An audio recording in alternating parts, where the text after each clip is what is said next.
Hello students. Now today in this video we are going to start the next topic of class 9 physics, that is what the work, power and energy.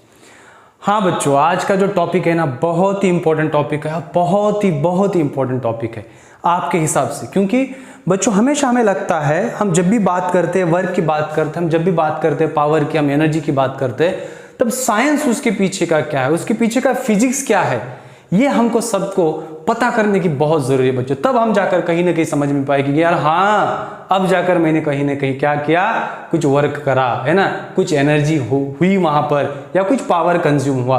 ये सब चीजें हम इस topic में समझने की कोशिश करेंगे वन बाय वन। ठीक है बच्चों।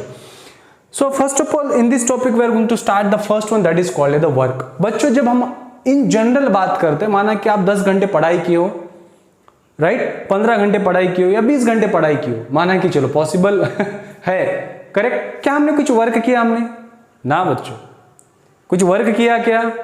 पॉसिबल है। अगर आप सोच रहे हो, अगर मान के चलो आप 2 घंटे एक जगह पर बैठे हो, आप सोच रहे हो क्या हमने वहां पर वर्क किया? तो बिल्कुल नहीं बच्चों। तो उस कंसेप्ट को, फिजिक्स या उस कंसेप्ट को, साइंस जो है ना, उसको वर्क कहा नहीं जा सकता।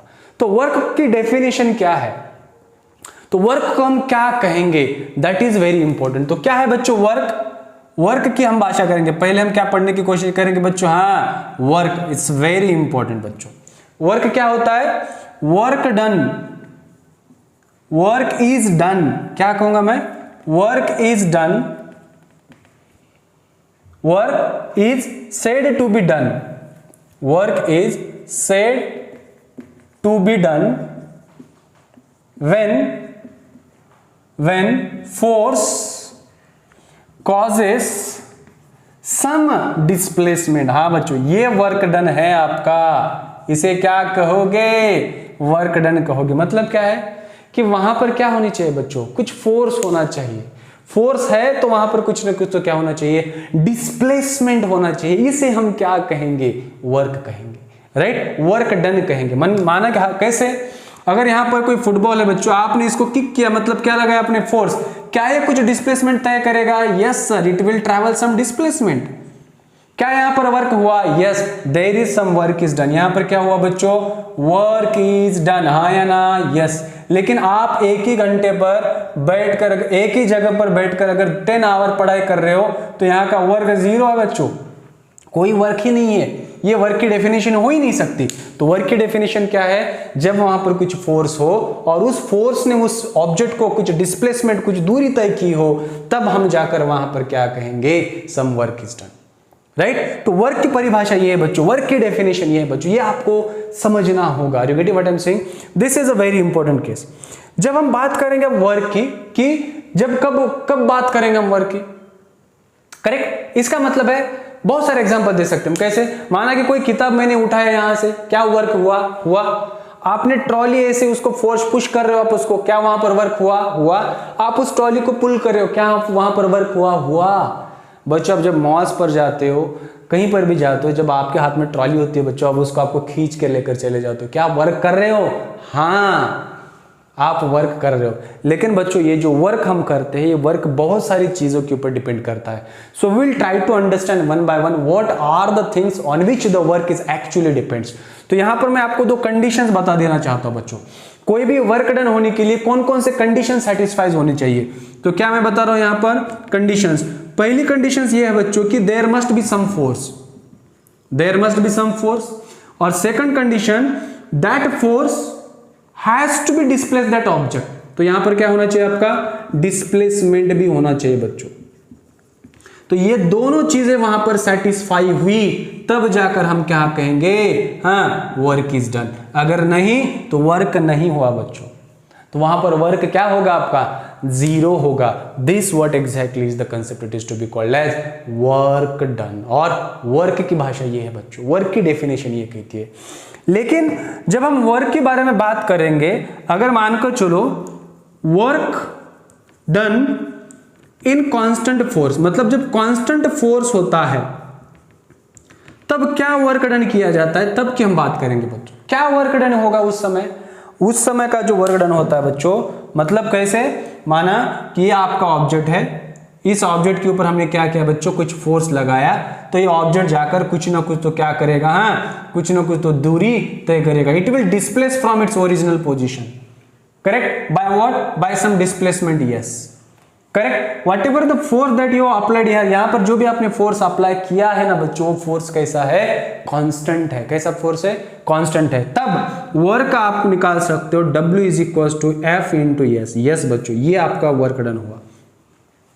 This is the formula to calculate the work done. तो वर्क डन निकालने का फॉर्मूला क्या है बच्चों, W is equal to F into S. F क्या है, फोर्स, S क्या है, डिस्प्लेसमेंट है। और इसका जो SI यूनिट बनेगा किसका, वर्क का, SI यूनिट इज व्हाट बच्चों, जूल। क्या होगा, joule, denoted by capital G। अरे हाँ या ना, यस सर। ये कंसेप्ट है बच्चों किसका, जूल का। जूल क्या है, वर्क का यूनिट है। क्या है, जूल वर्क का यूनिट है। तब अब यहां पर आपको डिफाइन पूछेगा, क्या डिफाइन 1 जूल। तो 1 जूल कैसे डिफाइन करोगे आप बच्चों, how you will define the 1 joule. तो इस 1 जूल को डिफाइन करने के लिए मैं क्या कर रहा हूं बच्चों, I am just going to consider a little concepts which we are going to be assume here, that 1 joule के बारे में जब हमें बात करना है तब कैसे बात करेंगे, राइट। तो क्या कहूंगा मैं यहां पर, डिफाइन 1 जूल, डिफाइन 1 जूल। तो क्या होगा बच्चों कि 1 जूल कब होगा, अगर ये आपका force, if F is equal to 1 newton and displacement is equals to 1 meter, then your work is equals to how much बच्चों, 1 joule. This is what the case. मतलब 1 जूल क्या है, 1 न्यूटन इंटू 1 मीटर की definition बनी आपकी 1 joule. लेकिन आपको theory में लिखना है, तब क्या कहोगे, क्या कि 1 न्यूटन फोर्स अप्लाई करने के बाद आपका ऑब्जेक्ट कितना डिस्प्लेस होना चाहिए, 1 metre. That is called at the 1 joule, correct. तो क्या लिखेंगे, when 1 newton of force is applied on an object by which it displaces by 1 meter. This is what exactly it is to be called the 1 joule.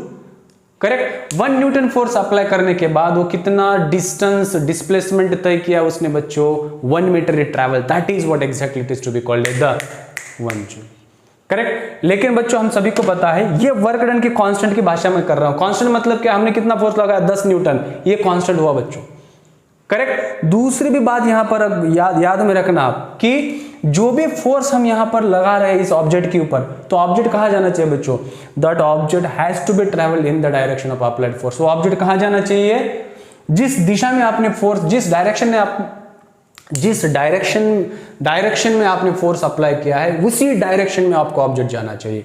उसको हम कहेंगे क्या, constant force. हमने horizontal लगाया बच्चों, तो वो कहां जाना चाहिए, इधर ही जाना चाहिए। ये कंसेप्ट है वर्क का, correct. This is what exactly it is to be called the concept about the work done in a constant force. दूसरी भी चीजें बच्चों, इसके कुछ केसेस है, इस केसेस के ऊपर भी हमें ध्यान देना पड़ेगा कि नहीं देना पड़ेगा। हाँ सर, क्या केसेस है मैं आपको बताऊंगा 1 बाय 1, लेकिन एटलीस्ट आपको ये यहां पर ये तो समझना होगा कि यार हाँ बिल्कुल ये पॉसिबल है। तो यहां पर बच्चों क्या होना चाहिए कि आपका जो डायरेक्शन है, object displaces in the direction of applied force, object displaces कहां पर, इन द डायरेक्शन ऑफ हाँ अप्लाइड फोर्स। अरे हाँ या ना, हाँ सर, अरे yes sir, no, yes sir, ये समझना होगा आपको, correct. This is what about the work done. तो फॉर्मूला याद में रखना, फॉर्मूला भूलना नहीं बच्चों, ये फॉर्मूला बहुत ही इंपॉर्टेंट है। क्या है, बहुत इंपॉर्टेंट है। मैं आगे जाकर आपके इसके ऊपर के कुछ एग्जांपल्स बताऊंगा, वो एग्जांपल्स भी आपको क्या करना है बच्चों, अच्छी तरह से याद में रखना है, ठीक है। अब यहां पर क्या करेंगे, कुछ एग्जांपल्स लेंगे। क्या एग्जांपल्स लूंगा, मानकर चलो कि कोई ऑब्जेक्ट है, इस ऑब्जेक्ट के ऊपर बच्चों क्या किया कि फोर्स अप्लाई किया गया, कितना, suppose 5 newton force is applied and that object is displaces by what, 5 metre और 7 मीटर ले लेते, चलो कितना डिस्प्लेसमेंट तय किया बच्चों, 7 मीटर। तो कितना इस फोर्स ने इस ऑब्जेक्ट के ऊपर वर्क किया, कितना होगा, that W is equal to Fs, W is equal to F कितना है 5, S कितना है 7, कितना हुआ 35 जूल। हो क्या बात है, करेक्ट। सिंपली अगर दूसरा एग्जांपल ले लेंगे हम, क्या दूसरा एग्जांपल ले लेंगे, मानकर चलो यही ऑब्जेक्ट है बच्चों, इसके ऊपर हमने फोर्स लगाया कितना, F = 5 न्यूटन, और ये ऑब्जेक्ट डिस्प्लेसेस हुआ बच्चों कितनी पोजीशन से, करेक्ट। लेट अस सपोज हम 10 न्यूटन लेते हैं, 10 न्यूटन अप्लाई किया, 8 मीटर डिस्प्लेस हुआ बच्चों, करेक्ट। ये पहले पोजीशन ये थी, बाद में जाकर कहां हुई इसकी पोजीशन बी, क्यों, फोर्स और ये वर्क डन होना जरूरी है, करेक्ट। तो यहां पर फिर से वर्क डन कितना बना, W = Fs, हाँ F कितना है बच्चों 10, S कितना है 8, कितना हुआ 80 न्यूटन, हाँ सॉरी 80 जूल, हाँ या ना, हाँ ये बहुत जरूरी है। इसका मतलब जो मैंने आपको कंडीशन बताया था पहले, क्या कंडीशन थी बच्चों, माना वर्क डन में क्या पॉसिबिलिटीज है, पहली अगर आपका F 0 होगा बच्चों तो वर्क डन क्या होगा, 0 होगा, और दूसरी केस अगर आपका S 0 है फिर भी वर्क क्या होगा, 0 होगा। ये कंसेप्ट समझना पड़ेगा, कैसे होगा, माना कि ये बच्चों में दीवार को फोर्स लगा रहा हूं 10, 50, 100 न्यूटन फोर्स लगा रहा हूं, क्या ये हिलेगी ना, इसके लिए तो डोजर ही लाना पड़ेगा हिलेगी क्या, नहीं हिलेगी, क्यों, because it won't changes its position from this, क्योंकि बच्चों जो मैं फोर्स लगा रहा हूं उससे ज्यादा फोर्स वो मेरे ऊपर लगा रही है, इसलिए it can't move at all, right. So in that case what is the work done, 0, क्योंकि डिस्प्लेस फोर्स है, डिस्प्लेसमेंट नहीं है, वर्क डन क्या हुआ, 0 हुआ, ये कंडीशन समझो, करेक्ट। और अगर कोई फोर्स ही नहीं है तो डिस्प्लेसमेंट होगा क्या, नहीं होगा, मतलब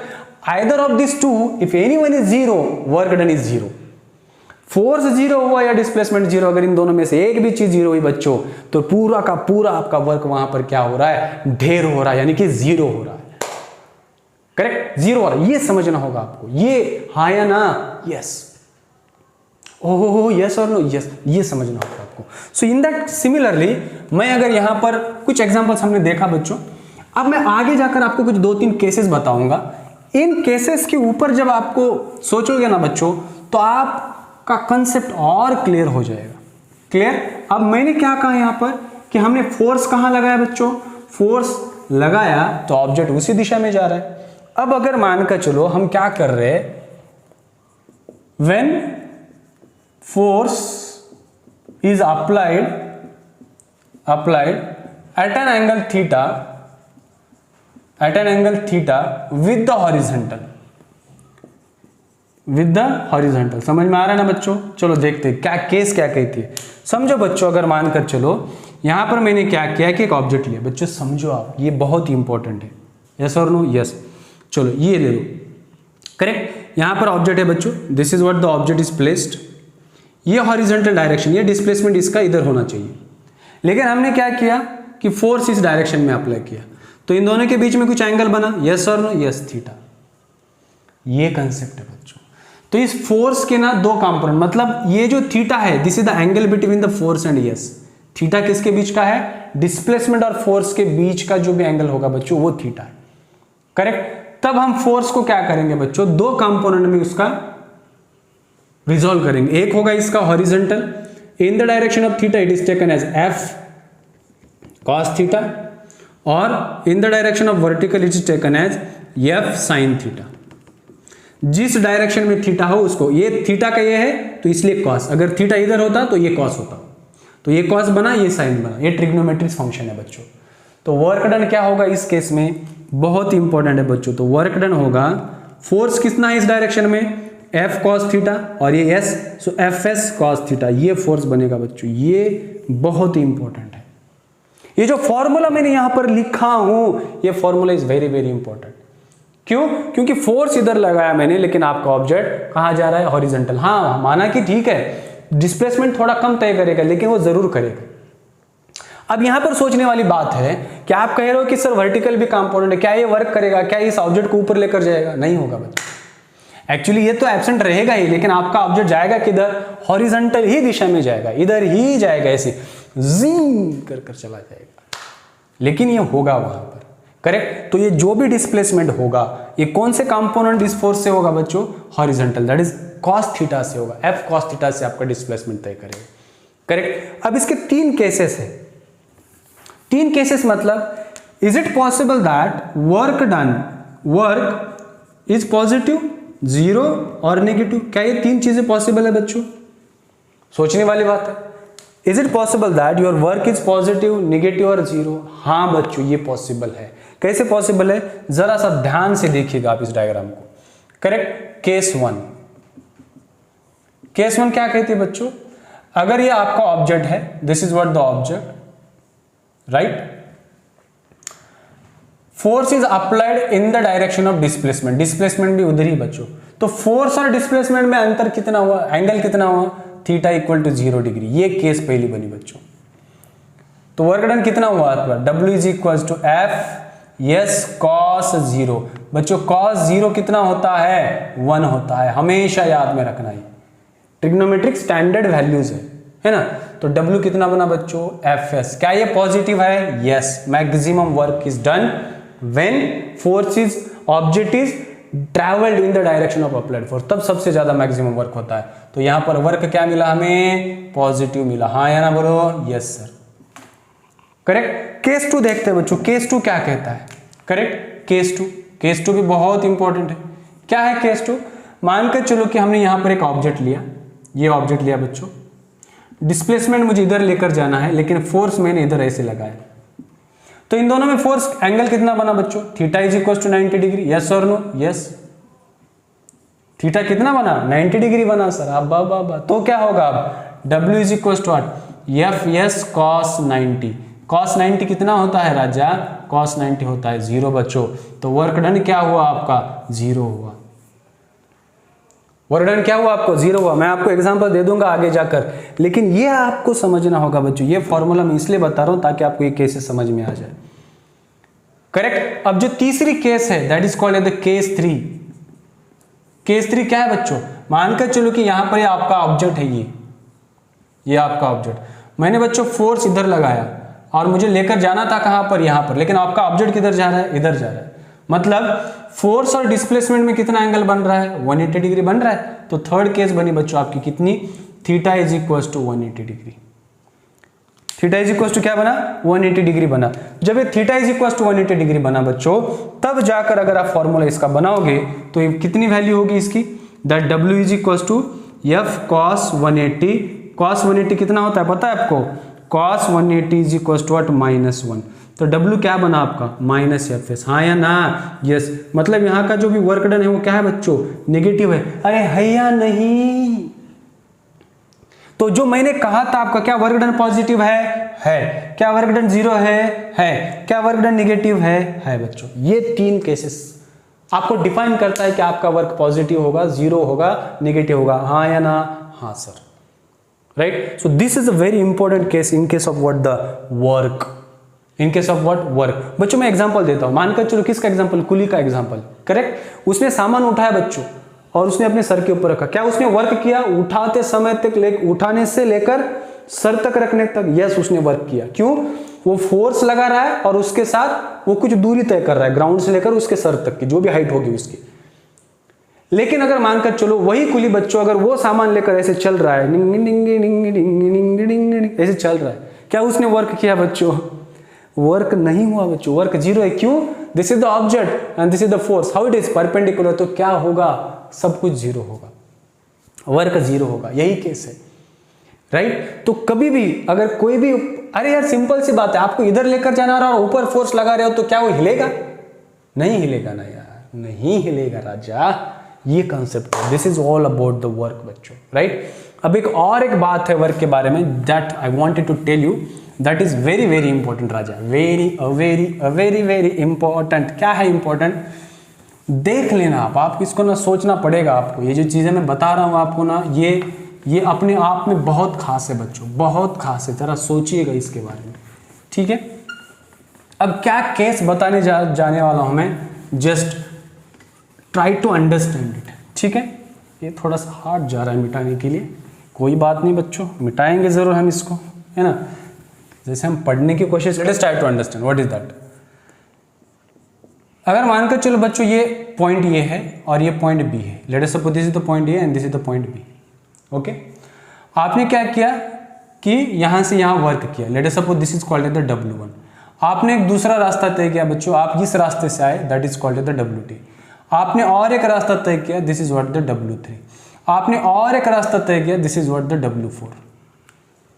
करेक्ट, मतलब पॉइंट तो दोनों सेम है, लेकिन आप जा रहे हो अलग अलग रास्ते से, मतलब you followed a different path. In all the cases, what about the work done? Is the work done is same or different? Is it same or different? Obviously बच्चों, the work done in all the cases is what? Same. Work done in all above path is same. अरे क्यों? क्योंकि work done is independent on a path followed. तो क्या कहूंगा मैं यहां पर? Work done is independent on path followed, on the path followed. ये कंसेप्ट है बच्चों. आप कहां से जाओ इससे कोई मायने नहीं रखता है बच्चों. तो इस किसके ऊपर डिपेंड करता है? ये डिपेंड करता है बच्चों आपके इनिशियल पोजीशंस के ऊपर. किसके ऊपर? Initial position. और दूसरा है फाइनल पोजीशन. ये याद में रखना आप, क्योंकि डिस्प्लेसमेंट है राजा. डिस्प्लेसमेंट क्या होता है? Initial to final. यही तो फंडा है. So your work done is never depends upon what the path followed. Your work done depends upon the initial and the final position. ये A से लेकर B बस खत्म होगा. इन दोनों का कोऑर्डिनेट मतलब है बच्चों. बात खत्म हो गई. आप कहां से कहां गए ये कोई मतलब नहीं बनता है. Getting what I'm saying? So all the cases work done is what? Same. That is W1 is equals to W2 is equals to W3 is equals to W4. अरे हाँ या ना? Yes. ये आपको समझना होगा. करेक्ट. तो क्या आपका वर्क, जो भी आप वर्क कर रहे हो, is independent on the path? Yes, it is independent on the path. Is it dependent on the path? No, not at all. Right. तो ये आपको हर बात को समझकर लेनी होगी. राइट बच्चों. चलो यहां पर एक एग्जांपल करते हैं. मानकर चलो एक कुली ने क्या किया, एक सामान था, मानकर चलो कितने केजी का? 15 केजी का. उसने लिफ्ट अप किया कितनी दूरी तक? 1.5 मीटर. हमें निकालना क्या है? Work done. कैसे निकालोगे? W is equal to F s. F कितना है बच्चों? That is 15 into what? 1.5. कितना आएगा ये? नियर अबाउट 22.5 जूल होगा. This is your work done. Correct. एक एग्जांपल हुआ. दूसरा एग्जांपल लेते. मानकर चलो कि कोई आप खेती कर रहे हो. You are just, there are some bullock carts are there, some bullocks are there, they are just flowing. Okay. तो उन्होंने क्या किया बच्चों? उन्होंने 140 न्यूटन इतना फोर्स लगाया. राइट. और कितनी फील्ड उन्होंने बनाई वहां पर? मानकर चलो 15 मीटर फील्ड बनाई उन्होंने. तो कितना वर्क किया उन बुलक्स ने उस फील्ड के ऊपर बच्चों? वहां पर इतनी फील्ड बनाने के लिए work is equal to F S. तो W is equal to F कितना है बच्चों? 140 इंटू 15. तो कितना आता है? 140 इंटू 15 कितना होगा बच्चों? ये 0 होगा. 0 6 21. क्या ये पॉसिबल है? It becomes how much? 2100 joule. इतना वर्क जाकर वो बना रहे बच्चों. This much of they are doing the work over there. This work is a very important. बच्चों शायद आपको समझ में आया होगा कि एक्चुअली पढ़ना कैसे है, वर्क को कैसे समझना है, वर्क से एग्जाम्पल्स कैसे समझना है. राइट बच्चों.